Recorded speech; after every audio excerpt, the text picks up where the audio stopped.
Já, hér eru þeir mættir og munu raða sér upp í stafrófsröð.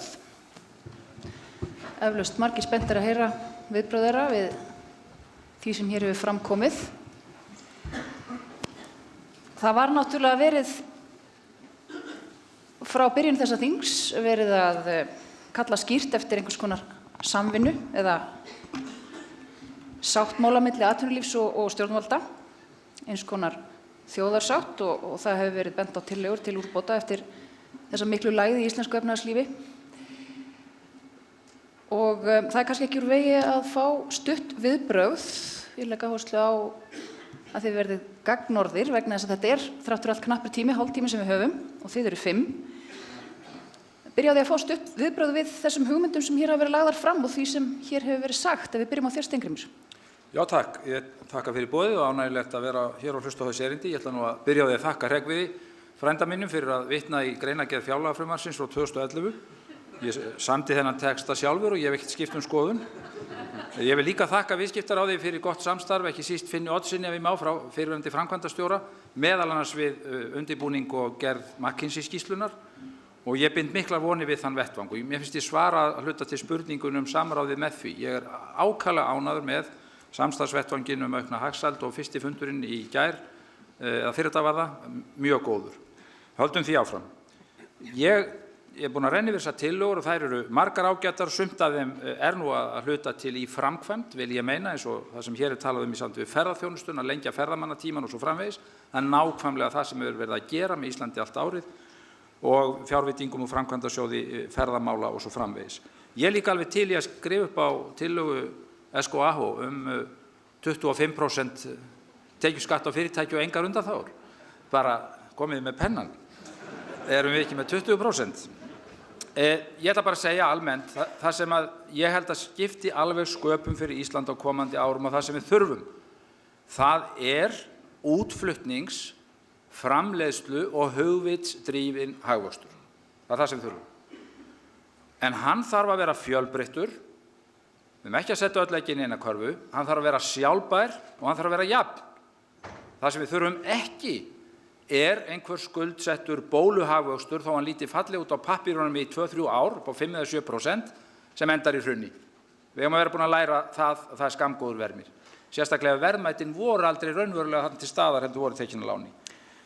Við eigum í raun tækin held ég nefni þau lög sem hafa verið sett til dæmis stuðning við rannsóknir og þróun.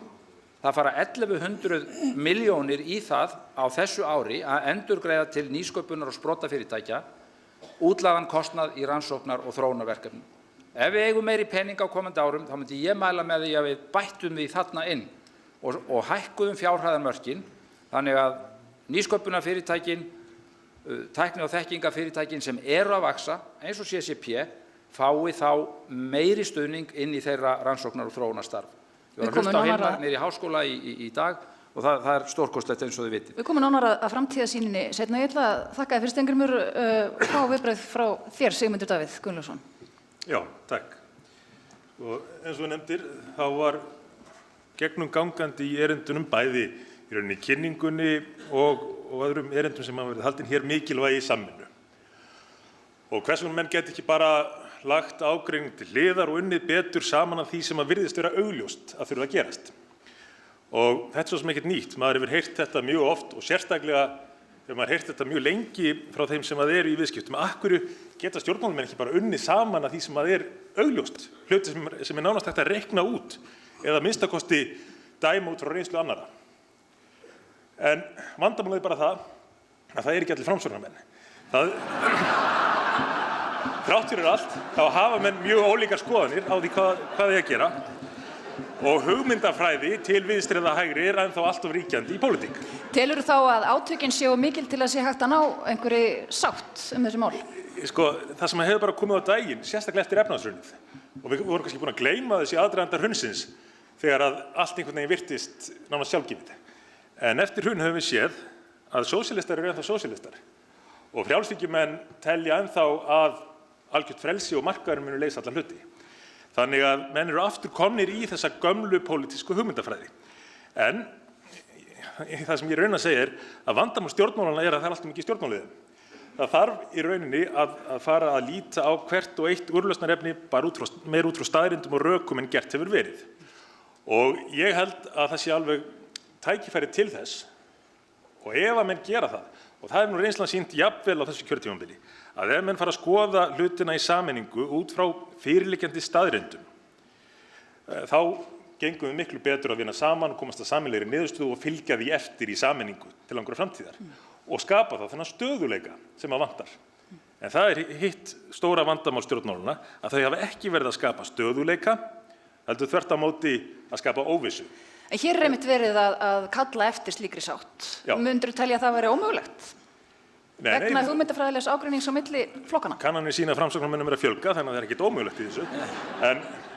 En ég held líka að það sé von til þess að menn færist nær miðjunni í öðrum flokkum. Já. Og geti farið að líta meira á hlutina nákvæmlega á þann hátt sem að flokksbróðir minn frá Finnlandi var að lýsa hérna áðan. Og þessar 8 grundvallarreglur sem hann lýsti eru allt atriði sem að ég er svo sannarlega sáttur við. Já. En ég vil bara, af því ég veit að þú ert að flýta þér, ég vil bara nefna fyrsta atriðið. Ég vil bara nefna mikilvægi þess, núna 4 árum eftir efnahagshrunið, að menn hugi að því að í krísu eru líka tækifæri. En til þess að geta nýtt þau tækifæri þarf að bregðast við á mjög afgerandi háttstundum og menn geta þurft að fara í mjög róttækar aðgerðir.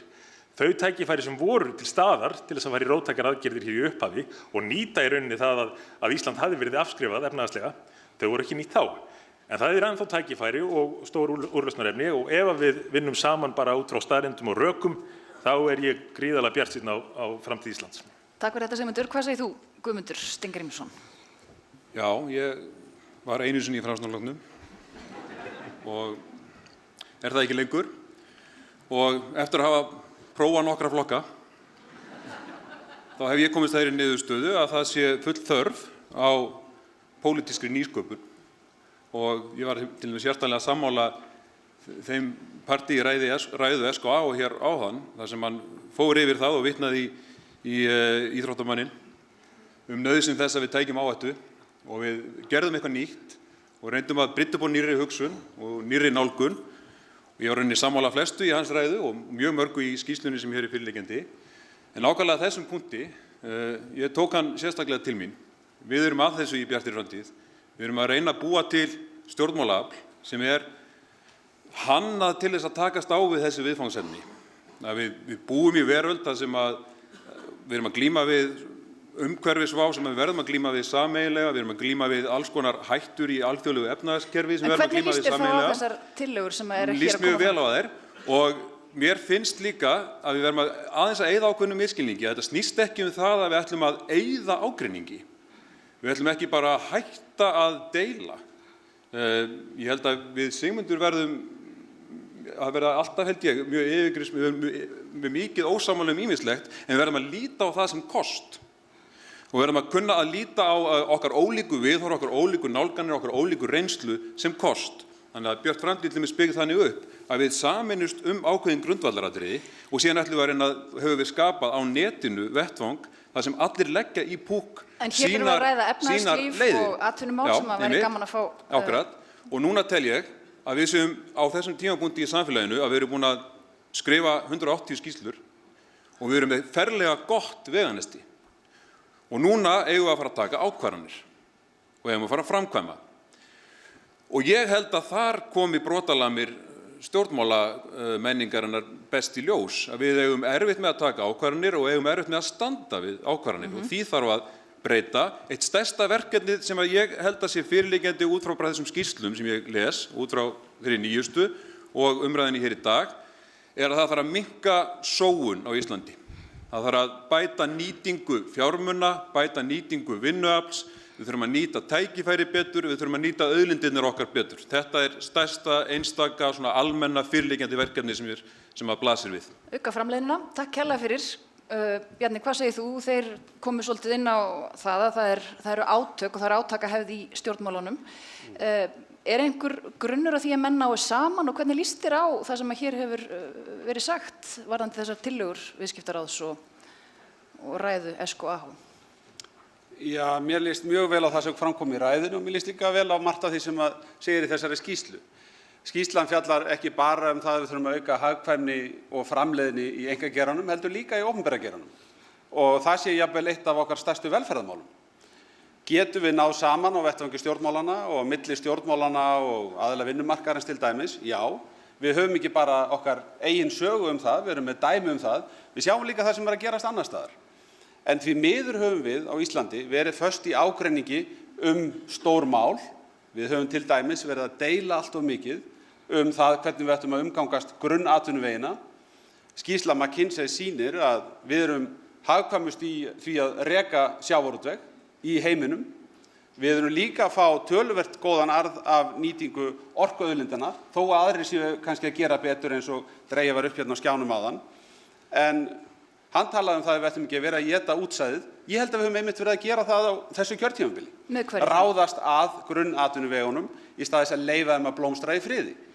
Það sem við þurfum að gera á Íslandi... Þú ert að tala sjávarútveginn þarna aðalega? Já, sjávarútveginn, og mér finnst líka að menn hafa verið með allt og afturhaldssamar hugmyndir orkunýtingu og uppbyggingu iðnaðar á landinu. Það sem við þurfum nýtt stöðugleika og vaxtatímabil. Og ég var að vísa í söguna, hérna voru birtar myndir af stöðugleika sáttmálanum frá sínum tíma. Við getum líka að lita út fyrir landsteinana og sé það að í öðrum löndum eru menn ekki bara ná góðri sáttum stöðugleika og vaxtasáttmála innanlands, heldur meira sér á milli landa. Evrópusambandið nýbúið að undirrita sáttmála, eða það að segja 25 af 27 ríkjum ríkisfjármálasáttmála, þar sem að menn segja markmið stöðugleika í opinberum fjármálum svo mikilvægt að við ætlum meira að segja að framselja ríkisvald til alþjóðlegra stofnana og undirgangast alþjóðlegar agareglur og viðmiðanir til þess að ná því markmiði. Ef að það hægt að koma í gegnum 25 af 27 þjóðþingum Evrópusambandsins slíku valdaframsali í þágu þessa markmiðis, þá segi ég það eru aldeilis að menn sjá hversu mikilvægt markmiðið þá bara einfaldlega hljótu við líka að geta sett þvert á stjórnmálinu í Íslandi og á milli stjórnvalda og atvinnulífs aðila vinnumarkaðarins markmið til dæmis að við ætlum ekki að eyða efni fram, við ætlum ekki að vera með halla á fjárlögum, við gerum ekki eins og ríkisstjórnin gerði á þessu tímabili að fresta áformum hallalaus fjárlög, heldur ætlum að setja okkur ströng viðmið í þessum efnum og það mun tryggja stöðuleikann sem við erum að sækjast eftir. Takk fyrir þetta, Bjarni. Árni, hvað segir þú varðandi þessar tillögur sem að hér hafa verið lagðar fram í hugmyndabókinni og þetta ákall samvinnu? Mér finnst það góðar. Margar þeir eru nú eins og skrifaður upp úr stefnuskrá Samfylkingarinnar og það nú það ekki áhyggjuefni, það er til vitnis það að við getum náð mjög víðtækri samstöðu jákvæðar leiðir fram á við. Og ég nefni hins vegar að við verðum að greina hlutina rétt. Það sem ég tek eftir hér að bleikifíllinn stóri sem var ræddur mikið af Jóni Sigurðssyni forstjóra Össurar hér á viðskiptaþingi fyrir ári síðan, gjaldmiðillinn, hefur ekki verið ræddur hér í dag. Og þegar við horfum á tillögurnar og greininguna á vandamálunum, hvað það sem að tengir svo mörg að þessum vandamálum? Jú, of lítill útflutningur. Það lítill alþjóðlegur geiri. Hver ástæðan? Við vitum það alveg. Við vitum alveg hvert rótarmeinið Hreggviður sagði í byrjun og félagar mínir hafa nokkrir talað það að stjórnmálin hafi verið í hugmyndafræðilegri klemmu á þessu kjörtímabili. Og að sumu leyti var það óhjákvæmileg afleiðing efnahagslegs hruns sem að allt of margir kenndu frjálsum mörkuðum Og það skapaðist víðtækur ótti við viðskiptafrelsi. Og við þurfum að vinna með það, mæta þeim áhyggjum og ég segi alveg skýrt, stjórnmálin eru laus úr viðjum vanahugsunar og þau eru laus úr viðjum hugmyndafræðilegra átaka, það algjörlega ljóst. Það ykkar hins vegar í viðskiptalífinu að rísa upp úr hinni hugmyndafræðilegu skotgröf sem þið eru því miður ennþá í hvað varðar gjaldmiðilinn og þið getið ekki haldið áfram að láta gamla kalla af genginni kynslóð halda áfram að segja ykkur hvað nauðsynlegt fyrir íslenskt atvinnulíf. Og það auðvitað þannig, alveg eins og SKAH sagði hér áðan, þá þarf atvinnulífið að vera góðir borgarar, sýna samlíðun með umhverfi sínu og deila kjörum með fólkinu í landinu. Og þó svo einstök fyrirtæki í landinu geti reiknað það út að þau geti hagnast á því að búa við óbreytt ástand, þá mun íslenskt samfélag ekki gera það, íslenskt launafólk mun ekki gera það. Og ef þið viljið vera borgarar og deila kjörum með fólkinu í landinu, verðið að skilja hvers konar áþján þessi gjaldmiðill á fólki sem að kikna undan verðtryggðum lánum með reglulegu millibili. Nú var spurt að því í nýrri könnun meðal ríflega 600 forsvarsmanna stærri fyrirtækja í landinu, hver væru helstu tækifærin til verðmætasköpunar? Í þessu atvinnulífi okkar á næstu 10 árum og þar var efst á blaði orkuiðnaður og nýting orkuauðlinda og olía.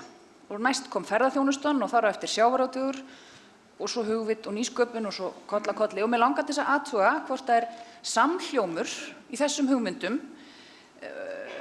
hvort það sé samhljómur milli hugmynda ykkar og þessum hugmyndum sem birtast þarna og spyr þess vegna hver teljið þið vera helstu tækifærin í íslensku atvinnulífi á næstu 10 árum? Ég deili svolítið hugmyndunum eins og það koma út úr greiningum McKinsey-skýrslunnar. Það að segja að það sé auðvitað tækifæri til að gera betur og fá meiri arð út úr sérstaklega orkugeiranum og sjávarútveginn. En stóru tækifærin séu í þekkingagreinum sem þurfi boðleg starfsskilyrði til þess að geta vaxið hér og það eru hin ónýttu tækifæri. Þau krefjast markaðsaðgangs, þau krefjast efnahagslegs stöðugleika, ábyrgrar ríkisfjármálastjórnunar og aðildar að mörkuðum og stöðu gjaldmiðils. Takk fyrir þetta. Hvað segir þú, Bjarni? Hver eru helstu tækifærin?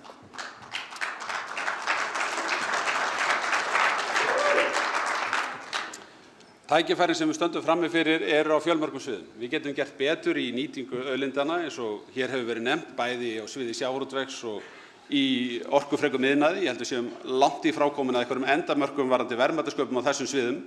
En ég held á sama tíma að átökin auðlindanýtingu og skiptingu arðsins vegna þeirra hafi varpað skugga á tækifæri á öðrum sviðum. Og með því að byggja áfram upp öflugt menntakerfi í landinu sem að styður við þarfir atvinnulífsins, held ég að það muni losna úr læðingi tækifæri sem að verða grunnurinn að nýjum fyrirtækjum sem við í dag vitum ekki hvað heita, sem að geta orðið stór og mikilvæg í íslensku samfélagi eftir 5 eða 10 ár og við höfum ekki hugmynd að einhverjum hefur dottið í hug að hrinda þeirri framkvæmd í dag jafnvel sem í námi í dag og það verða fyrirtæki framtíðarinnar sem að við getum sagt að séu kannski Marel framtíðarinnar eða Össur framtíðarinnar og svo framvegis.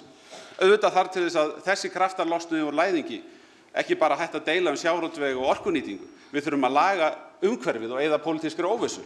Og talandi það að hlutirnir gerist ekki nema að taki einhverja áhættu, þá tel ég til dæmis, af því að Árni Páll talar hérna gjaldmiðilinn, ég tel að við eigum að setja það á oddinn á næsta kjörtímabili að losna við gjaldeyrishöftin og það hægt að gera það. En það mun þurfa kjark til þess að gera það. Það þarf að leysa ákveðna áhættuþætti sem að munu valda þrýstingi á krónunni ef þeir eru ekki leystir og þeir snúa að þrotabúum bankana og aflandskrónunum og endurfjármögnunarþörf fyrirtækja. En síðan verða menn að hafa þann kjark til þess að lyfta höftunum og taka þau af íslensku atvinnulífi og almenningi vegna þess að ella munum við hæg steikjast hérna inn í þessu efnahagskerfi og það mun engu skipta þó að góðar hugmyndir séu þarna út í samfélaginu, þær munu ekki skjóta rótum. Takk fyrir þetta. Hvað segir þú, Guðmundur? Hvaða atvinnugreinar eru það sem helst á að veðja á í framtíðinni? Ég held að vera að nálgast þetta sem svona heildarverkefni. Sko, ég svara bara út frá atvinnugreinum að þá erum við nú svona í bjartri framtíð þegar búin að sýna okkar vilja í verki með því að hafa frumkvæði að fjárfestingaráætlun ríkisstjórnarinnar sem er mjög gott skref í þá átt að dreifa fjármunum betur til vaxandi greina og greina sem geta vaxið mjög, eins og til dæmis bara skapandi greinar, hönnunargeirinn, mikill uppgangur í fatahönnun til dæmis, kvikmyndageirinn og ítrekað höfum við séð skýrslur það hvernig þessar greinar geta skilað mjög miklum arði fyrir þjóðarbúið og tekjum.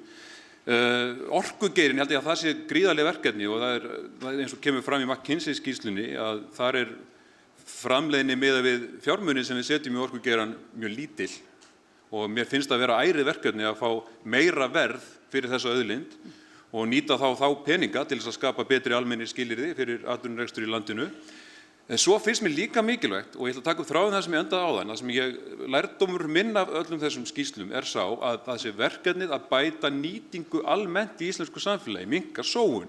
Og þá skulum við skoða heilbrigðiskerfið til dæmis. Það er mjög mikill peningur þar. Og þar erum við að nýta miklu meira dýra þjónustu en ekki ódýra þjónustu vegna þess að kerfið er illa skipulagt Það er lítil áhersla á forvarnir, það myndi skapa peninga. Við erum að leggja mikinn pening í skólakerfið og við eigum að hafa miklu meiri áhyggjur af því að brottfall sé svona mikið úr skólakerfinu og við eigum að hafa áhyggjur af því út frá því hvort við sem að nýta peningana vel. Og við eigum að fara í gegnum allt sviðið svona og spyrja okkur, erum við að nýta peningana nógu vel, erum við að nýta tækifæri nógu vel, erum við að nýta auðlindirnar nógu vel og þá munum við skapa útflutning og meiri velsæld á Íslandi. Takk fyrir það. Sigmundur, hvað segir þú? Efst á blaði var orkuiðnaðurinn og auðlindirnar og olían, síðan ferðaþjónustan og svo þar eftir sjávarútvegur. Já, ég held að það sé alveg hárrétt mat. Vandamálið hefur nefnilega verið það að menn hafi ekki kunnað að meta mikilvægi þessara undirstöðu atvinnugreina Íslands. Þær þóttu og þykja jafnvel enn í sumum kreðsum hálfhallarislegar. En heyrir maður úr ákveðin átt að sjávarútvegur og landbúnaður til dæmis og iðnaður séu gamlar greinar. Þar verði engin vöxtur. Þess vegna þurfum við að fara í einhvað annað og þess vegna sé kannski ekki stór mál þó menn rústi undirstöðu atvinnugreinanna.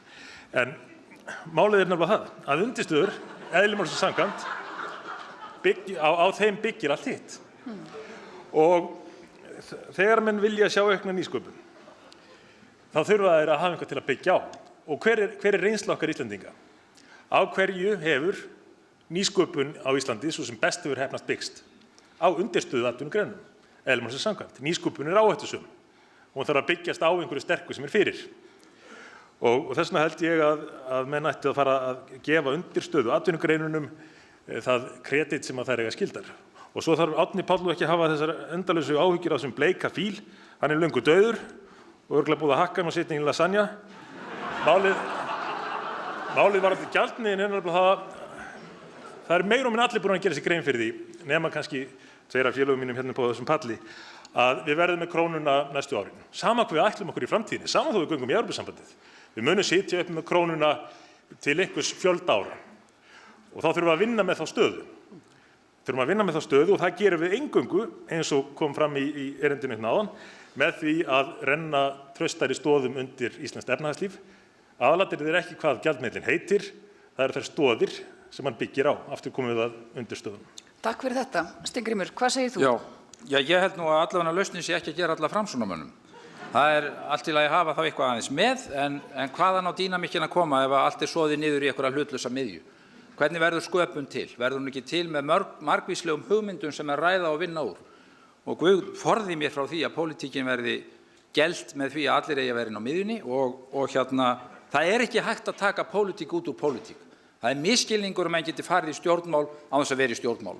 Þetta snýst alltaf að taka afstöðu, en hitt er rétt að íslensk stjórnvöld hafa verið veikluð og okkur hefur ekki launast vel að ástunda uppbyggilega rökræðu og nálgast þannig niðurstöður. En hvað telur þú varðandi framtíðar? Já, varðandi framtíðina með bleikafílinn, þá er ég algjörlega sammála því sem að SKAH sagði hérna gjaldmiðilinn og ég átti samskonar samtal við Mark Carney, seðlabankastjóra Kanada, og hann sagði nákvæmlega það sama og SKAH.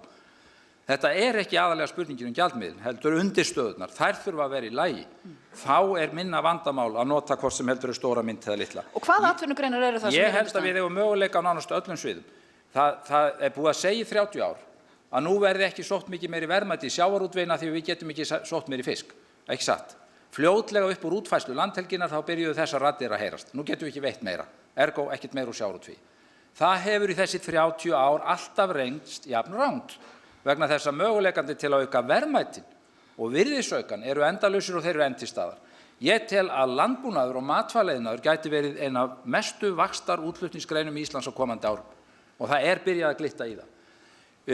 Að við förum að flytja út landbúnað verið í uppmæli? Já, tómata í stórum stíl á næsta ári úr gróðurhúsinu upp á Hellisheiði og það er bara byrjunin. Heiminn vantar mat og Ísland hefur mikla möguleika til að framleiða hann. Hvað með orkuiðnaðinn og olíuna? Jú, orkuiðnaður, já, olían, við þurfum nú að finna hana fyrst. Orkuiðnaðurinn, ég held að ef við stígum skynsamlega til jarðar og náum að hámarka verðin, eins og Hörður og þeir eru að reyna að gera núna loksins. Eftir að þetta búið að vera útsölu frá byrjun stóriðjustefnunar, þá er loksins hugmyndafræðin orðin rétt. Auðvitað eigum við að reyna að ná sem mestu af virðisaukanum inn í landið. Og ég held hins vegar að vöxturinn þar verði meira í tengdum grein utan orkuiðnaðinn, jarðvarmaklassan, tækni og þekking og verkfræði og öðru slíku. En ég held samt að mikilvægast sé að leggja áherslu á þær greinar sem ekki eru bundnar náttúrulegum vaxtartakmörkunum. Það þetta hérna. Það hausinn á okkur, það hugvit, það svona held ég við eigum að fjárfesta af krafti næstu árin eftir því sem eignumst meiri peninga í samkeppnissjóðunum, rannsóknarsjóðunum eins og erum byrjuð á núna með hálfum milljarði viðbót inn í hvort, rýmka reglurnar stuðning við endurgreiðslu rannsóknar og þróunarkostnaðar í nýsköpunar- og sprotafyrirtækjum og veðja á þessar greinar, hinar skapandi greinar, tækni- og þekkingagreinarnar vegna þess að þær eru framtíðin, hagkerfið að vaxa í þessa átt og þær eru ekki bundnar náttúrulegum vaxtartakmörkunum. Ferðaþjónustan var þarna ofarlega á blaði og ein af hugmyndunum í þessari Hún verður orðin hugmyndahandbók. númer 1 eftir 5 ár í gjaldeyrisköpum fyrir Ísland. Já, ein af hugmyndunum að aðstöðugjald verði innheimt af ferðamönnum og að ríkið hafi forgöngu það. Já, það kemur alveg til greina. Ég veit alveg að það viðkvæmt að tala einhverja farseðlaskatta eða gistináttagjaldi, eitthvað slíkt sem sjá fyrirfram, að ræna þessu upp úr vösunum ámun þegar eru komnir til landsins eða helst á leiðin út. Það sé betri aðferð.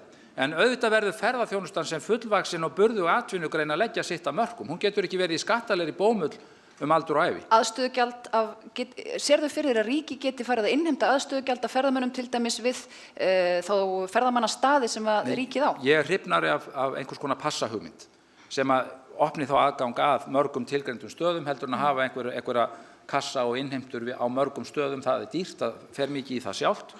En einhvers konar náttúrupassi, eins og sumstaðar erlendis, og kaupir eitthvað grænt kort og það gildir sem aðgöngum að Gullfossi og Geysi, að Dimmuborgum eða hvar það er. Það held ég sé betra fyrirkomulag og það er spennandi hugmynd sem ég veist vera vert að skoða með greininni. En þetta er kannski eitt af því sem þarf að fara að taka afstöðu til. Það er þetta aðstöðugjald af ferðamönnum sem að koma hingað að skoða náttúruna hjá okkur og greiða yfirleitt ekki fyrir það að horfa á Gullfoss eða Geysi. Jú, það getur vel verið að það þurfi að fara að rukka inn á einhverja ferðamannastaði en aðalvandi ferðaþjónustunnar er samt sá að hversu afmörkuð hefur verið við bara fáeina mánuði, 3 mánuði líklega á ári. Aðal úrlausnarefnið fyrir ferðaþjónustuna er að dreifa þessu lengri tíma og það er svo sem búið að ganga alveg þokkalega á síðustu árum eftir að krónan féll og það varð svona ívið þægilegra og ódýrara að koma til Íslands. En ég held að áherslan ætti að vera það, fyrst og fremst, að dreifa þessu meira á ári og til þess eru ýmsar leiðir. Eitt grundvallaratriði í því er að fá fleiri ferðamenn til þess að koma til borga og bæja og þar skiptir máli bara það að gera borgina og bæina á Íslandi meira aðlaðandi. Takk fyrir það, Guðmundur. Hvað segir þú það? Er það ekki skynsamlegt að fara að innheimta gjald af ferðamönnum sem kom hingað til þess að byggja upp? Jú, það held ég að við eigum að gera. Þessa grein? Það held ég tímalaust að við eigum að gera. En ég vil setja viðfangsefnin í ferðaþjónustu í samhengi við önnur viðfangsefni sem ég er að tala um hér almennt.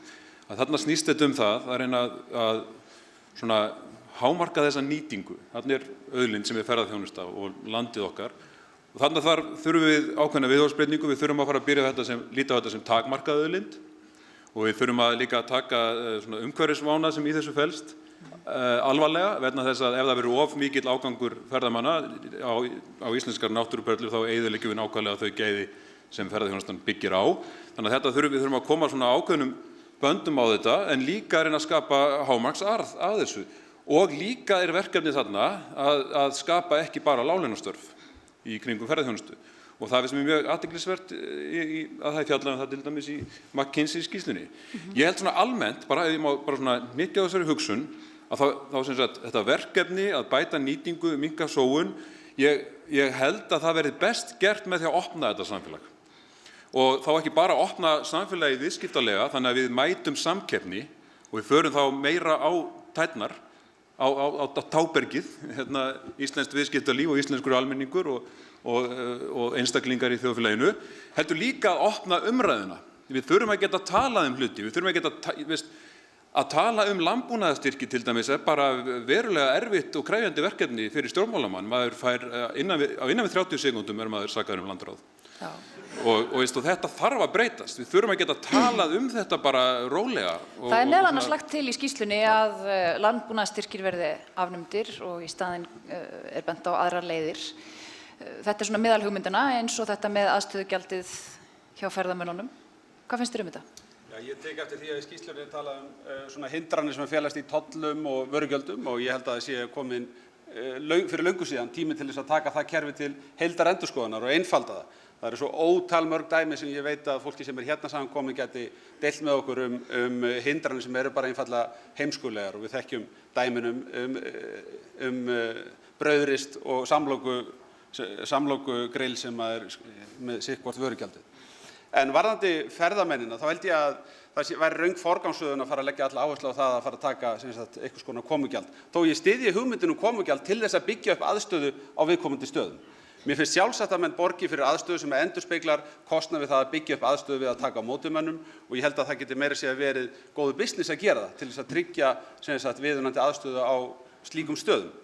Hitt er miklu mikilvægara að menn sjáu almenna arðinn sem að við fáum af því sem samfélag að laða hingað heim fjölda ferðamanna, aukinn fjölda ferðamanna og í því samhengi þá held ég að gögnin sem að liggja á borðunum fyrir framan okkur vekja okkur til umhugsunar það að við erum ekki að fá jafn mikla framleiða hverri heimsókn eins og margir aðrir. Og þar held ég til dæmis að ráðstefnuhald geti verið í lykilhlutverki ef við náum að svona kortleggja Ísland sem ákjósanlegan ráðstefnustað fyrir framtíðina. Ég held við séum með tækifæri til þess. Við erum auðvitað með frábært samgöngunet í gegnum flugfélögin sem eru rekin héðan. Við erum líka vel staðsett svona geografískt og við erum líka í tímabelti sem hentar vel milli þessar tveggja heimsálfa. Þannig að þar held ég að sé alveg ómæld tækifæri en það þarf þá fjárfestingu.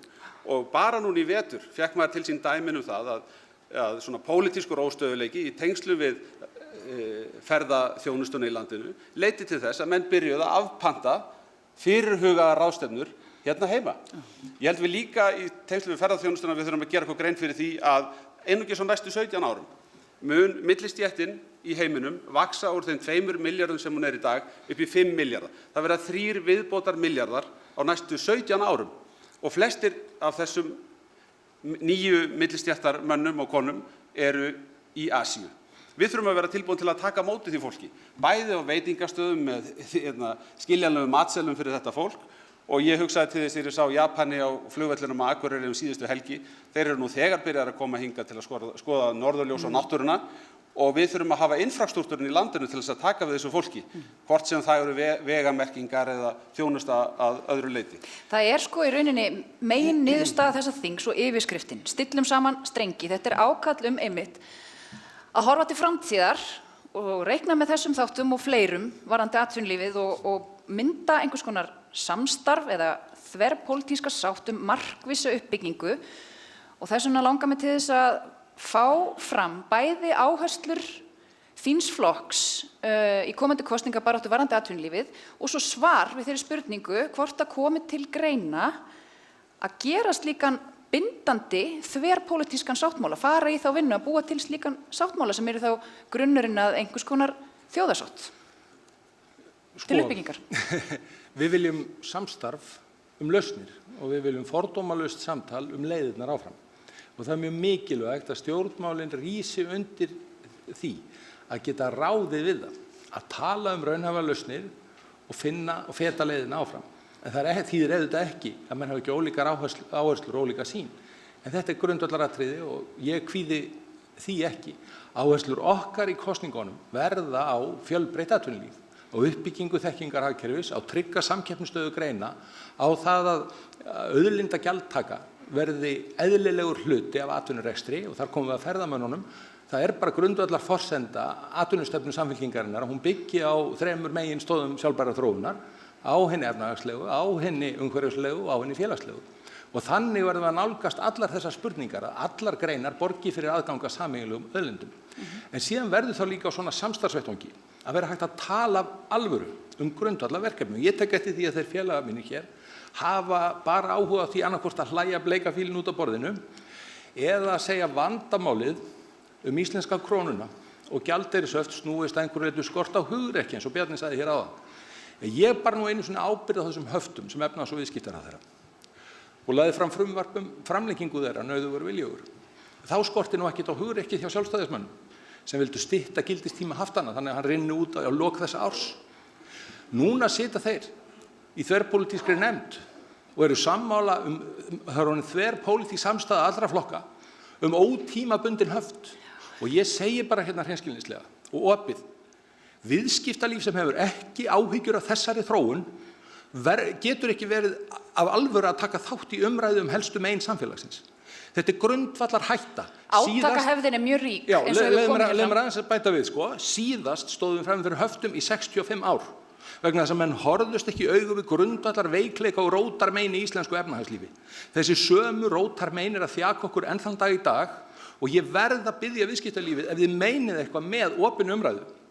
Ekki segja það eina sem við megum ræða sé skattprósentur og gjaldtaka á ferðamannastæði.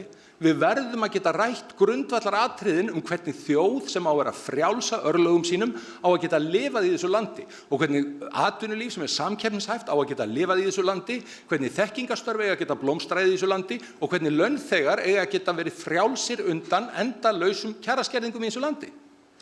En geturðu svarað því já eða nei hvort að þinn flokkur og þú fyrir hönd þíns flokks værir tilbúin til þess að taka þátt í slíkum samráðshópi sem að myndi gera bindandi sáttmála til uppbyggingar? Já, sko, ég bind ekki kjósendur Samfylkingarinnar á lausnir sem stríða gegn grundvallar hugmyndum okkar réttlátt samfélag. Við erum að tala þarna samræðu. Já, við erum til í opna samræðu. En til dæmis, þverpólitísk samstaða eins og hér með undantekningunni Guðmundi hérna í miðjunni að ræða ekki alvöru vandamál, láta eins og höft snúist skort á hugrekki. Sú pólitíska samstaða hentar ekki Samfylkingunni, hentar ekki framsæknu atvinnulífi og ávísun á einangrun íslensks efnahagslífs og fátæktarhlekki áratugi og aldir. Við munum aldrei taka þátt í svoleiðis samstöðu en ég tilbúin í samstöðu uppbyggilegt og opið samtal. Hvað segir þú, Bjarni? Varðandi áherslurnar í kosningabaráttunni og svo hvort það sé grundvöllur til einhverjar þverpólitískra sáttar uppbyggingu þar sem að til dæmis þessi hugmyndahandbók væri innlegg í einhvers konar grunn? Leið mér að byrja á því sem Árni Páll er búinn að vera að tala hérna. Þegar hann segir að ég haldi því fram að sé skortur á hugrekki sem að valdi því að við séum með höft. Þetta bara útúrsnúningur og rangt eftir mér haft.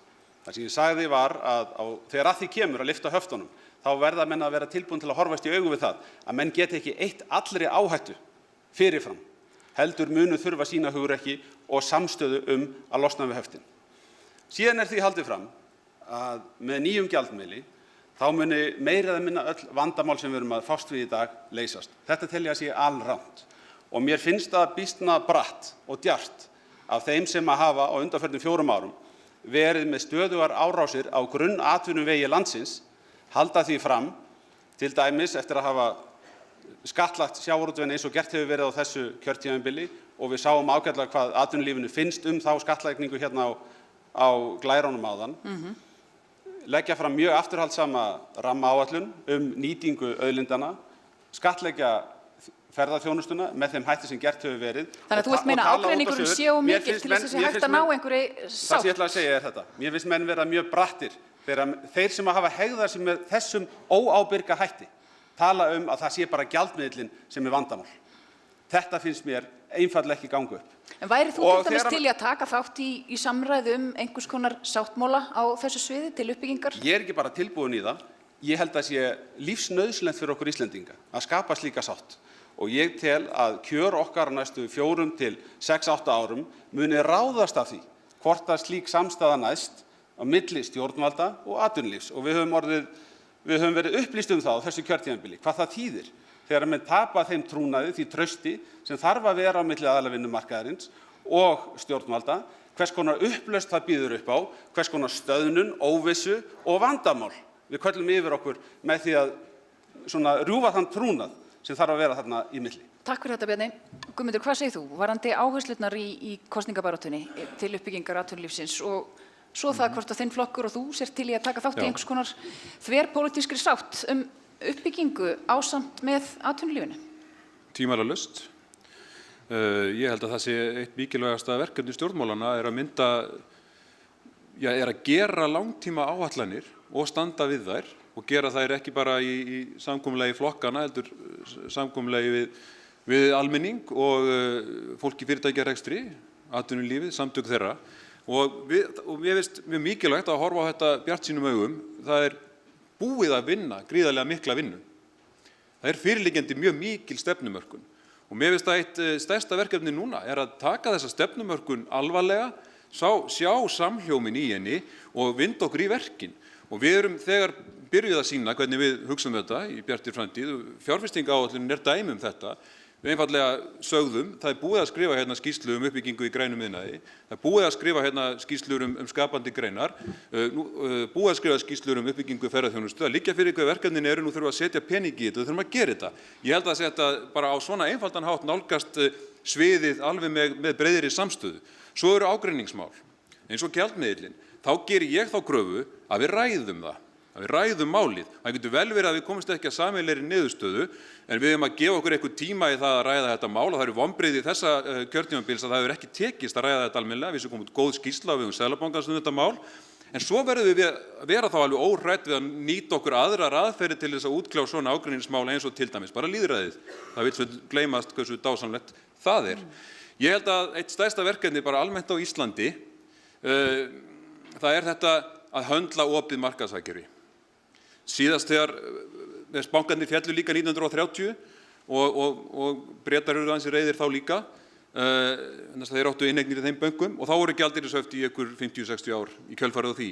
Það er mikilvægt að endurtaka ekki þann leik og ég held að opið markaðshagkerfi því verði best náð með samvinnu við Evrópuríkin, það mín skoðun og skoðun Bjartrar framtíðar og ég held að þetta er mikils að vinna, vegna þess að ég held að ef opið markaðshagkerfi sem við tökum þátt í og njótum og erum fullir þátttakendur í samkeppni á jafnréttisgrundvelli við aðrar þjóðir og fellum niður hindranir í þeim efnum, það sé besta leiðin til að auka síðan framleiðni í íslensku samfélagi. Takk fyrir þetta Guðmundur. Sigmundur, hvað segir þú? Það horft aðeins til Evrópu hérna hjá félögum þínum.